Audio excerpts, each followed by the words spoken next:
Hello everyone, welcome to the Redmen TV. We're building up towards Liverpool versus Borussia Dortmund, the first game of the ICC 2018. For us anyway.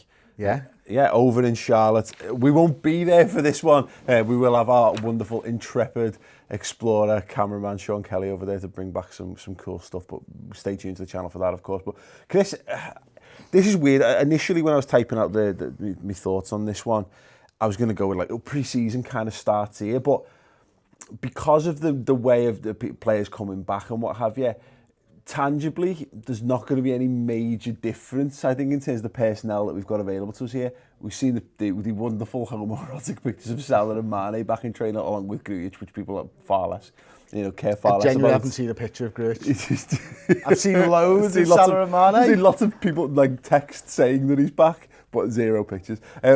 So nominally, we're probably looking at a very similar sort of situation to what we've had. Does that mean pre-season doesn't start here? Well, pre-season, the real pre-season, I think we're going to start to gear up, I think, kind of from here. What we've discussed so far is we've been doing these 45 minutes, two teams kind of thing. I suspect, if anything, we'll probably that will probably come to an end now, and we'll probably start to see more of a settled side and more like a typical match rhythm, if nothing else. Maybe, yeah. I think, it wouldn't surprise me to see more of a 60-minute side, something like that, and a 30-minute side. I don't think we're ever going to get into 90 minutes while we're in America. I just think back to the last time we went a couple of years ago, and, there was still lots of substitutions and stuff like that during the game. So I think it's difficult, isn't it? Because we say it all the time, don't take pre-season too seriously. But as soon as you're sat in front of a football match, you can't help but take pre-season seriously. So, first half in the last game, I was really disappointed. I was quite bored, if I'm honest with you. Second half, on the other hand, it was much better to watch. I think the players that were involved, just seeing Virgil van Dijk back in the side, didn't look like he'd missed a beat, to be honest with you. He just looked straight into it. Seeing Naby Keita sort of, being able to drive forward and start playing through balls, we're starting to see something from him that we hadn't seen in the previous game. So, although I don't think the games themselves are necessarily more important, we will see more from the players during these games, and they're going to start hitting their rhythm a bit more. And naturally, it's a step up. I mean, it's going to be interesting to see what kind of teams Man City put out. They've brought a team of kids to this tournament, effectively. But interesting from a Dortmund perspective, you've got potentially the likes of, you could have Royce, Goethe, Nuri Sahin. Pulisic is going to be the interesting one, getting to cast a few glances over him. I do wonder, I don't think Liverpool are going to make a move for Pulisic this summer, by the way, but I do wonder whether, Liverpool's owners tend to be around for these games. I wonder whether seeing him in the flesh and seeing how the response is to him good point. Could have an interesting thing. It was a point you made years ago about how Pulisic would be an FSG dream sign, and because get that guy who's going to be the face of a nation, and it could be something that kicks you on in a commercial sense as well as a football. Absolutely, sense. and I think you've got to think of these things as a major player in European football again, don't you? And we've been trying to break the American market. That's why we've been going over to America for the last couple of years and stuff. Well, it's twice now, isn't it? We've been over there every 2 years now. That's an important market for Liverpool. Obviously, they'll get money from going and taking part in the ICC, but ultimately they want a fan base over there, an engaged fan base that's willing to spend money and willing to back the team. And that's what you've seen. There already is that over in America, and that will grow even more if you can sort of hang your hat on, there's an American guy playing for that team. Why wouldn't you sort of, if you're on the fence, you're deciding who to support, bang, straight in, loads more revenue for the football club, you'd hope, and not only that, most importantly, you get an incredible footballer for it as well. Yeah, it's worth us noting that at the time of filming, and we're filming this only a couple of days before the game, they haven't actually announced the squad, so obviously we don't want to get too into it. So I thought it maybe a little bit of a retrospective to some extent about players that have impressed you. I was watching that Blackburn game, and slightly different. I mean, I don't think the first half was. I agree. I don't think the first half was great, but I was entertained enough by it. But the players that stood out for me, one of the players that stood out for me, which I didn't expect to stand out, has been Nat Phillips as a centre half. I mean, and it makes you wonder whether we'd have seen him at all if, let's say, Trent had been available to us. Or Lovren was back. Or Lovren was back. And I mean that from the Trent perspective, as much as we've seen Gomez pushed back to right back again, I'd like to see, but I think Gomez has looked really comfortable at right back, as you'd expect, because he should be better at it. He's done a solid season there for us now. But like the likes of Nat Phillips, I look at him and I just don't think he doesn't. He's another one. I think we've got a little bubbling undercurrent all of a sudden of 3, maybe more. Maybe I've forgotten some young lads, like under 18s, who are going to be in the under 23s, who I think we're safe to call upon.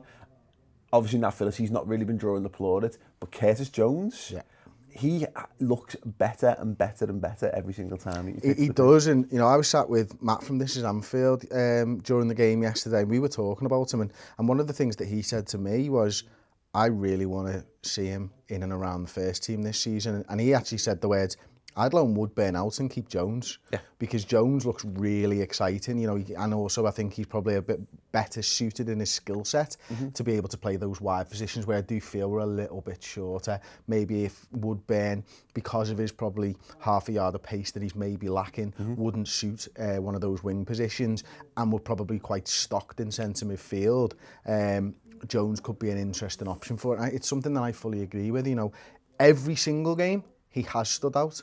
Whereas, you know, Camacho, I think, was probably your third player maybe that you were talking about. Yeah. I think the first game he didn't really stand out for me, but the Tranmere game he stepped it up, and the game since then. So every time since then he's stood out for me, and he's been very, very good. So yeah, I'm really impressed with these lads, and they're players that you can think these fit the style. You know, they might not be there yet, but you can see that they've got a high ceiling. You can see that they're technically gifted. You can see that they understand the tactics that Jurgen's probably asking of them. They're well drilled. Physically, they might not all be there yet, but in Jones's case, I kind of don't think that matters. Whereas maybe it does a little bit more for Camacho, but Phillips is a big guy, you know, big, strong guy. And he doesn't look out of place in a back line with whoever he's played with, which is a real compliment. He hasn't looked the junior defender. And I'll give you an example of it. Like Kelleher came on, who's effectively like the second choice youth goalkeeper, I guess, at this point. We saw Grabara against Berry, and he looked like a kid in goal, effectively. Phillips hasn't looked like that, you know, as you say, you know, you wouldn't have, if you didn't know. I judge a few of these performances, and that's why it's been quite an interesting pre-season. You look at some players and you're like, you wouldn't, if you didn't know, you wouldn't know the backstory. You wouldn't be like, oh, this lad never played with the senior team before. Him and Curtis Jones. And I think it's interesting as well when you've got the likes of Shea Ojo. You've seen Wilson going out on loan. You see Kent. You'd be shocked if he was at any further involvement, because he's not been really given the opportunities as much this pre-season.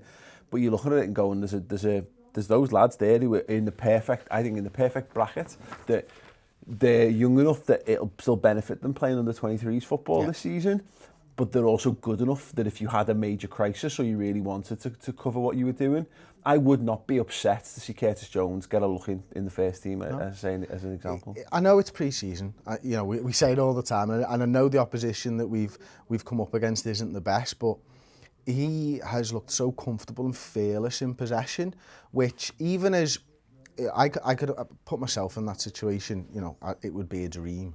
As a young lad going into that side, I'd play within myself a little bit, or I'd try too hard. This lad's just playing his normal game to me, and he just doesn't look like a fish out of water at all. I thought it was interesting, though, one little note on that, was that the first 15-20 minutes of the Blackburn game, I think he was trying a bit too hard. He was getting himself in trouble. He was being a bit too aggressive in what he was doing. He gave away a few fouls, and you could see him and you wonder whether that was like he'd been getting wound up a bit, like, impress here and you're on the plane to America. It's one of those situations where, for me personally, and obviously people watching will have a clearer idea by the time this is out as to what Liverpool's squad looks like exactly, I'd be perfectly content to see these lads go over on that. And unfortunately, the likes of Ojo, Kent, Wilson, etc., and Woodburn to some extent, lads who should be closer to the first team, actually don't look as impressive as maybe they looked a year or two ago. All of a sudden, there's a new crop coming up